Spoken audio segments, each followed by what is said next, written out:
গাপ্পি মাছ ছাড়া হয়েছে, যে চারিদিকে যেভাবে মশার লাভা আছে তাতে মানুষের ডেঙ্গুর একটা সম্ভাবনা, এবং চারিদিকে ডেঙ্গুর যা প্রকোপ, সেই ডেঙ্গুর প্রকোপকে আটকাবার জন্য বা ঠেকাবার জন্য 4 নম্বর ওয়ার্ডের কমিশনার মাননীয় দেবকৃষ্ণ মজুমদার যেভাবে 4 নম্বর ওয়ার্ডের কোনায় কোনায় প্রতিটি জায়গায় ডেঙ্গুর এই গাপ্পি মাছ ছেড়ে ডেঙ্গুকে দমন করার চেষ্টা করছে, এটা অভাবনীয় একটা আমাদের কাছে 4 নম্বর ওয়ার্ডের মানুষের কাছে প্রাপ্ত।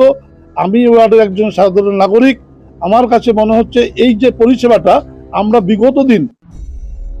কোনোদিনও পাইনি, আজকে যে পরিষেবাটা আমরা পেলাম। এবং উনি শুধু এই গাপ্পি মাছ ছাড়াই কর্মসূচি নয়, উনি 4 নম্বর ওয়ার্ডের মানুষের যে কোনো আপদে বিপদে